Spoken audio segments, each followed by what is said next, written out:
بسم الله الرحمن الرحيم والحمد لله رب العالمين وصلى الله وسلم على سيدنا محمد النبي الأمي وعلى آله وأصحابه أجمعين اللهم علمنا ما ينفعنا وانفعنا بما علمتنا وزدنا علما نافعا يا كريم.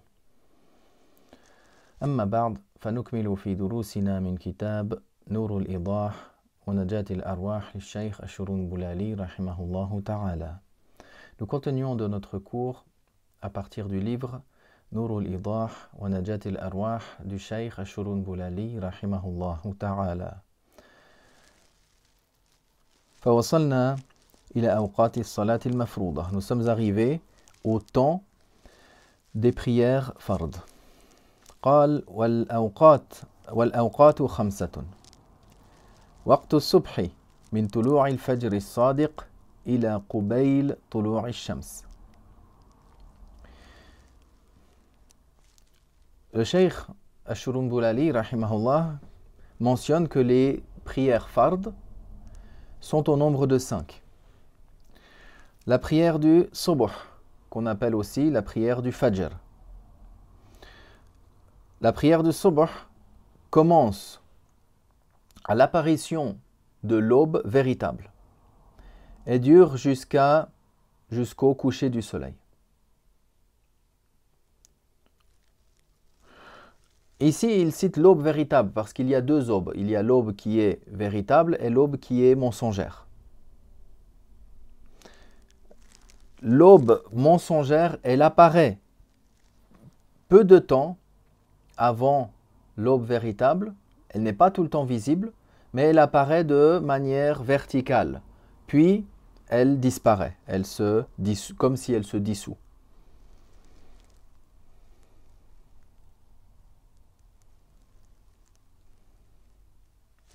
Tandis que l'aube qui est véritable, elle apparaît comme un fil horizontal blanc, puis elle se lève et se diffuse et se propage.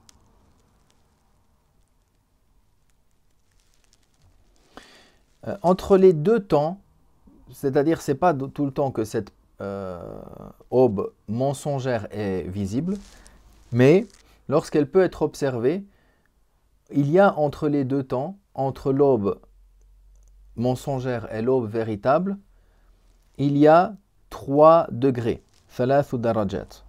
Chaque degré correspond à 4 minutes. Donc le total c'est environ 12 minutes. Bien sûr, cela peut varier ces temps selon les régions. Mais c'est spécifiquement plus communément dans la région des pays du Sham et dans d'autres pays où cette observation est semblable. La même chose qu'on va voir après lorsque l'on parle de la disparition de la lueur rouge et la disparition de la lueur blanche, également il y a ces 12 minutes. Également, cela varie. Plus on va vers le nord, alors plus le temps va être long. Plus le temps entre les deux va être long également. Mais cette notion de 3 degrés et chaque degré 4 minutes, il est pareil entre l'aube véritable et l'aube mensongère et entre la disparition de la lueur rouge après le coucher du soleil et la disparition de la lueur blanche.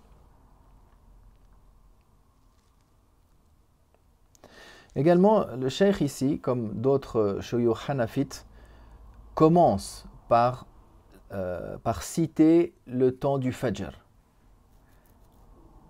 Parce que dans le temps du Fajr, il n'y a pas de divergence entre l'imam Abu Hanifa et ses élèves concernant l'entrée du temps et la fin du temps.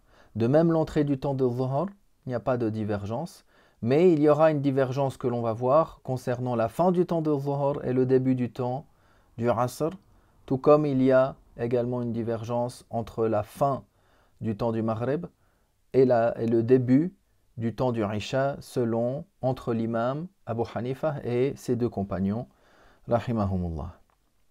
قال ووقت الظهر من زوال الشمس.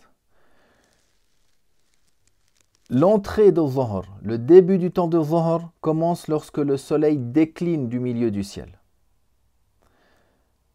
Alors, cette observation, elle a lieu de plusieurs manières. Elle a lieu de plusieurs manières. Si on plante un bâton dans le sol, et ce bâton, il fait 1 mètre, alors l'ombre du soleil, lorsque le soleil va se lever, cette ombre-là va être très grande. Plus le soleil va se lever, plus l'ombre elle va raccourcir. Lorsque le soleil atteint son point de culmination, lorsqu'il se trouve à son zénith, au plus haut, alors l'ombre de cet objet-là et de tout autre objet aura atteint sa taille la plus petite. Lorsque le soleil va décliner du milieu du ciel, cette ombre-là va commencer à s'agrandir à nouveau. Également, si on a planté ce bâton, puis on a tracé au sol l'axe nord-sud, alors lorsque le soleil se trouve au milieu du ciel, l'ombre de l'objet se trouve exactement dans cet angle, dans cette ligne d'axe nord-sud.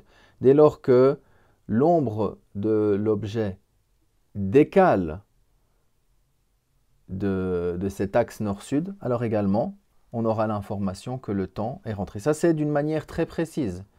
C'est d'une manière très précise. Alors, on peut aussi se rendre compte par d'autres manières, mais ça nécessite qu'il s'écoule un peu plus de temps que cela. On peut aussi d'autres manières constater que le soleil, des fois c'est plus apparent, que le soleil il a passé le milieu du ciel. Toujours en se basant avec cet axe nord-sud. ثم قال إلى أن يصير ظل كل شيء مثليه أو مثله سوى ظل الاستواء. Il mentionne donc que ce temps de prière de Dhuhr dure depuis que le soleil décline du milieu du ciel jusqu'à ce que l'ombre de chaque chose atteigne 2 fois sa longueur. Ça, c'est selon l'imam Abu Hanifa. 2 fois sa longueur ou 1 fois sa longueur sans prendre en considération l'ombre de l'istiwa, l'ombre méridienne, l'ombre qui était la plus courte. Cet objet-là qu'on a planté au sol, qui fait 1 mètre de haut, par exemple, et on a une ombre de 50 cm lorsque le soleil est au milieu du ciel. Alors, sans compter, si on retire cette longueur de 50 cm, il doit nous rester 2 fois la longueur de l'objet. Selon l'imam Abu Hanifa, on dit maintenant le temps du Dhuhr se termine, le temps du Asr commence. Ou 1 fois la longueur de l'objet. Ça, c'est l'avis des 2 compagnons et c'est également l'avis de la majorité des 4 écoles.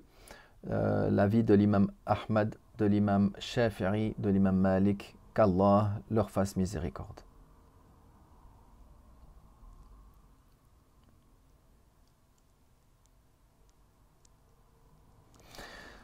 Quand on parle que cette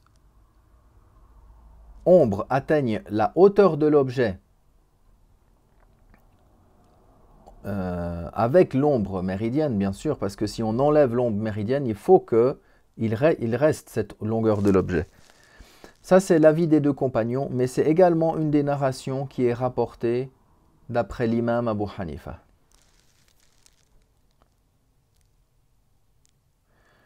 La précaution, les savants mentionnent la précaution, c'est pour qu'on prie Dhuhr d'une manière à ce qu'elle soit valable sans divergence. Ici, on parle du point de vue plus spécifiquement de l'école, c'est-à-dire entre l'imam et la divergence de l'imam et de ses compagnons.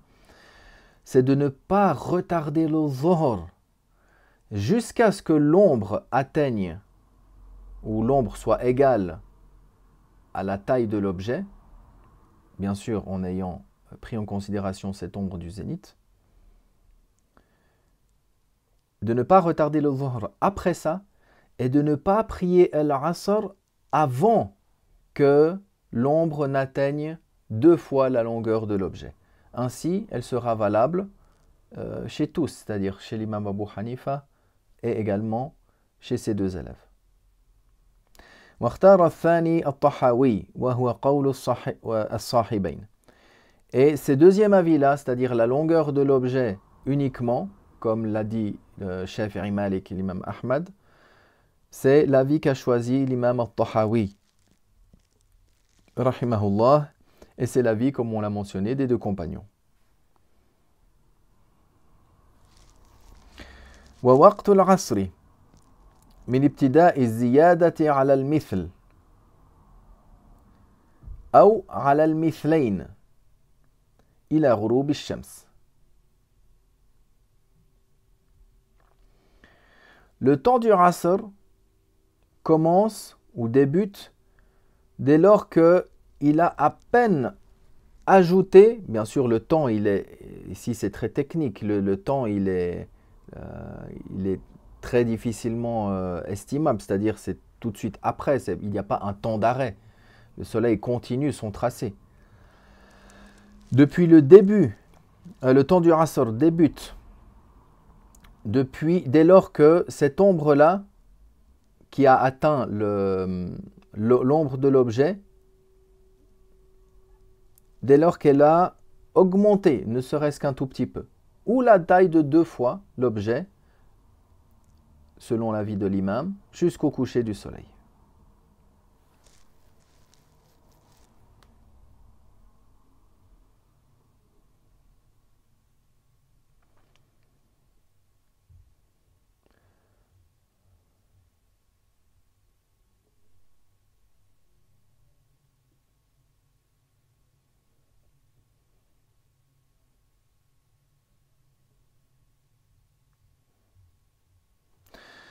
ثم قال والمغرب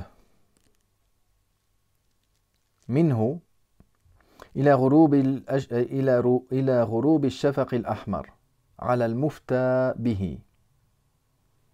Le Maghrib, la prière de Maghrib, commence depuis cela, c'est-à-dire depuis que le soleil a totalement disparu de la surface de la terre, jusqu'à la disparition de la lueur rouge, selon l'avis donné en fatwa.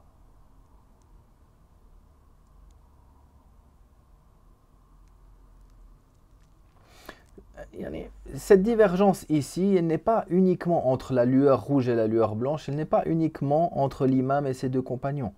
Parce que le terme shafaq, la lueur, même du point de vue de la langue, il y a une divergence concernant ce shafaq. Est-ce qu'on parle de la lueur rouge ou de la lueur qui est blanchâtre? Donc, l'avis que le Cheikh Shurun Boulali ici mentionne, c'est l'avis des deux compagnons qui a été favorisé et qui a été donné en fatwa. C'est-à-dire que Al-Isha commence après la disparition de la lueur rouge. Mais on a dit également, l'imam Abu Hanifa, il a aussi un avis que non, le Maghrib dure jusqu'à la disparition de la lueur blanchâtre. Et en été, c'est beaucoup plus long. En été, surtout dans les pays en Europe, dans le nord de l'Europe, c'est beaucoup plus long. La différence, il peut y avoir des fois jusqu'à 40 ou 50 minutes, selon les endroits, entre la disparition de la lueur rouge et la disparition de la lueur blanche. Et comme on a vu dans les pays du Cham et ceux qui sont semblables, entre les deux, il y a 12 minutes. والعشاء والوتر منه إلى الصبح. La prière de l'Aïcha ainsi que le witr, c'est-à-dire que le witr il est obligatoirement accompli après la prière de l'Aïcha. Leur temps aux deux dure jusqu'à la prière ou jusqu'à l'apparition du subh, jusqu'à l'apparition de l'aube véritable. ولا تقدم الوتر على العشاء للترتيب اللازم. Et on ne devance pas, on ne fait pas précéder le witr sur le Isha. Même si on dit que le temps du witr, c'est le temps de l'Isha, il est obligatoire de faire l'Isha d'abord et ensuite de faire le witr.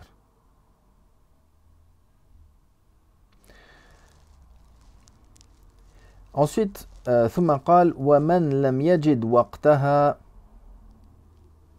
يعني العشاء والوتر لم يجبا عليه. Et celui qui n'a pas trouvé leur temps, c'est-à-dire le temps de l'Isha et de l'Witr, il se trouve tellement au nord que la disparition de la lueur rouge n'arrive jamais, jusqu'au lever du soleil. Alors, ces prières-là ne sont pas obligatoires. Il n'est pas obligatoire qu'il accomplisse ces prières-là. Ça, c'est un des avis. Ça, c'est un des avis. Et il y a d'autres hanafites qui ont mentionné, c'est l'avis de plusieurs savants hanafites que le cheikh Shurumboulali également mentionne ici.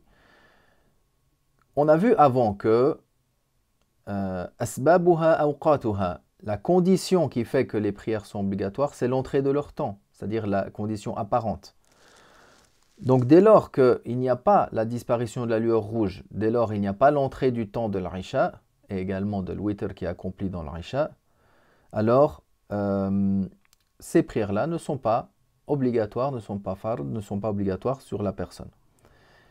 D'autres hanafites ont dit que la personne va estimer là où elle se trouve, les pays les plus proches ou la région la plus proche dans laquelle il y a la disparition de la lueur rouge et ainsi de suite, et elle va estimer à partir de cela. Ce sont deux avis qui sont justes et Shurumboulali il a choisi donc un de ces deux. ثم قال الجمع بين فردتين بين فردين في وقت. Il va mentionner maintenant le jugement de regrouper deux prières dans un seul et même temps. Walhamdulillah wa sallallahu wa sallam ala rasulillah.